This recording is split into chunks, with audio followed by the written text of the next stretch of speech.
नमस्कार दोस्तों, आपका स्वागत है इन्वेस्ट सेज चैनल पर। आज हम बात करने जा रहे हैं एक ऐसी किताब की जिसने न सिर्फ वॉरेन बफेट जैसे महान निवेशकों की सोच बदली, बल्कि हर उस व्यक्ति को नया नजरिया दिया जो शेयर मार्केट को सिर्फ कागज का खेल समझता था। यह किताब है common stocks and uncommon profits, Philip Fisher की महान कृति। यह किताब सिखाती है कि असली मुनाफा सामान्य स्टॉक्स में नहीं, बल्कि अनकॉमन नजरिया इन रखने में है। तो आइए जानते हैं कैसे फिलिप फिशर ने एक पूरी पीढ़ी के निवेशकों को समझाया कि क्वालिटी इन्वेस्टिंग ही अमीरी का सच्चा रास्ता है। ऑथर का परिचय। फिलिप फिशर कौन थे? फिलिप फिशर वो इन्वेस्टर जिन्होंने ग्रोथ इन्वेस्टिंग की नींव रखी। 1950 के जमाने में जब हर कोई सस्ते शेयर्स खरीदने की दौड़ में था, फिलिप ने कहा, don't buy cheap stocks, buy great companies. उन्होंने कहा कि सही कंपनी को सस्ते दाम में खरीदने से ज्यादा जरूरी है ऐसी कंपनियों को पहचानना जो अगले 10 से 20 साल तक तेजी से बढ़ेंगी। उनके यही विचार आज वॉरेन बफेट जैसे दिग्गज निवेशक मानते हैं। बुक की आत्मा, think like an owner. Fisher कहते हैं, शेयर खरीदना मतलब किसी कंपनी का हिस्सा बनना, यानी आपको शेयर ऐसे नहीं खरीदने कि कीमत ऊपर जाएगी या नीचे, बल्कि ऐसे सोचो, अगर यह मेरा खुद का बिजनेस होता तो क्या मैं इसमें निवेश करता। यह मानसिकता ही आपको भीड़ से अलग और होशियार बनाएगी। Chapter 1, the scuttle but method, company की जासूसी का तरीका। फिशर की सबसे प्रसिद्ध तकनीक है स्कटल बट मेथड। इसका मतलब है कंपनी के बारे में असली जानकारी पाने के लिए किताबों से नहीं, लोगों से बात करो।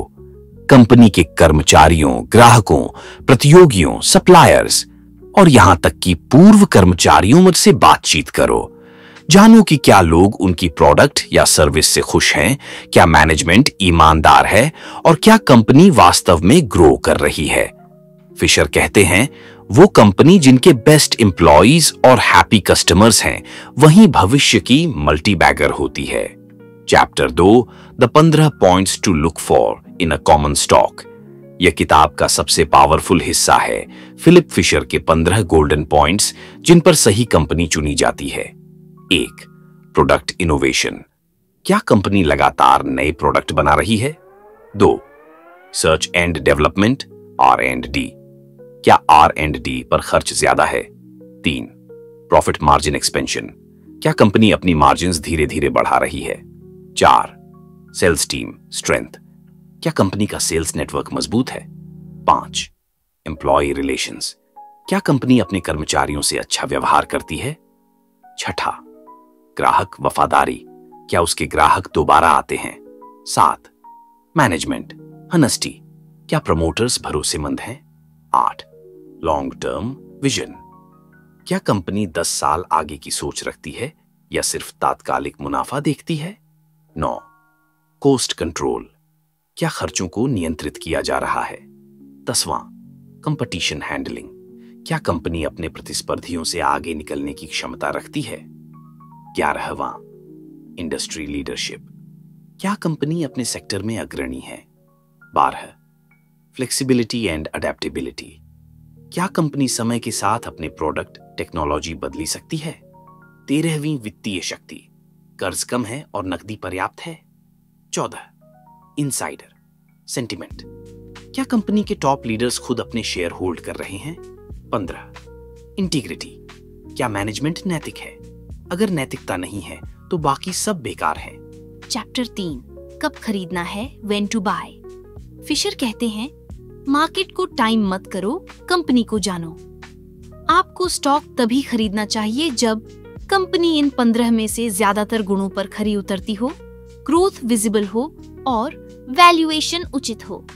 और अगर मार्केट गिर भी जाए मगर कंपनी की नींव सही है, तब ये डिस्काउंट पर अपॉर्चुनिटी है।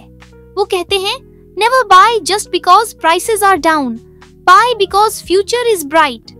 चैप्टर 4, कब बेचना है, when to cell.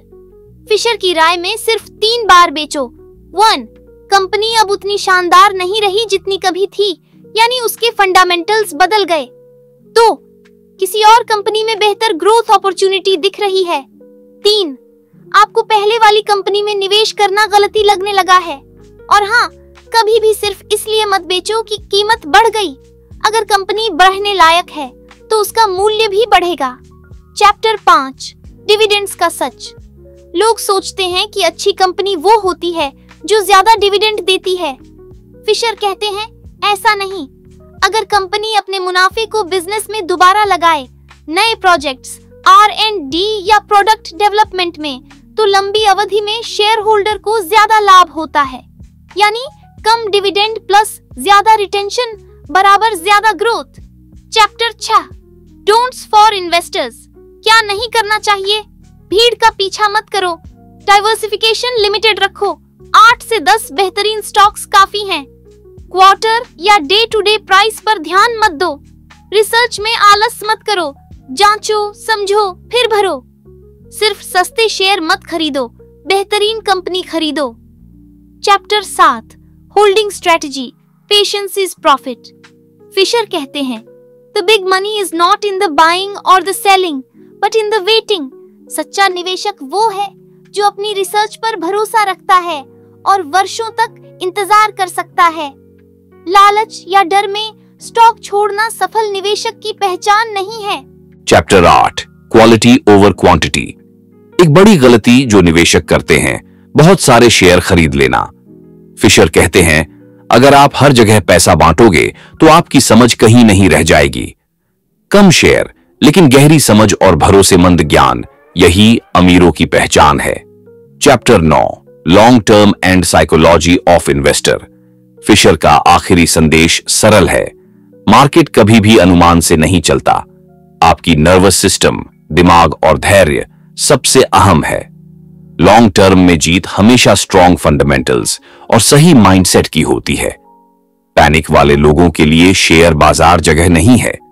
Biggest lesson, invest in people not numbers. Fisher का मानना है कि किसी कंपनी की सबसे बड़ी संपत्ति उसका प्रबंधन यानी मैनेजमेंट होता है। क्या उनके पास विजन है? क्या वो ईमानदार हैं? क्या वो टीम को मोटिवेट करते हैं? क्योंकि बद लोग अच्छे उत्पादों को खराब कर सकते हैं, लेकिन अच्छे लोग बुरे बाजारों को ठीक कर सकते हैं। रियल लाइफ इंपैक्ट, फिशर की सीख से निकले legends. Warren Buffett, Charlie Munger, Peter Lynch, सबने कहा कि फिलिप फिशर ने उन्हें क्वालिटेटिव इन्वेस्टिंग सिखाया। आज भी अमेज़न, एप्पल, टेस्ला जैसी कंपनियों में निवेश करने वाले उसी थॉट प्रोसेस का हिस्सा हैं। Invest in innovation not in fear. तो दोस्तों, यही था फिलिप फिशर की अमर पुस्तक common stocks and uncommon profits का पूरा सार। ये किताब हमें सिखाती है कि पैसा सिर्फ मार्केट से नहीं बनता, विचारों से बनता है। सच्चा निवेशक वही है जो सुनता कम, देखता ज्यादा और फैसला सोच समझकर करता है। अगर आपको यह वीडियो पसंद आई तो लाइक करें, शेयर करें और इन्वेस्ट सेज चैनल को सब्सक्राइब करना न भूलें, क्योंकि हम लाते हैं ऐसी किताबें जो आपके पैसे और सोच दोनों की दिशा बदल दें।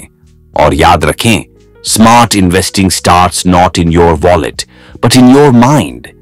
धन्यवाद।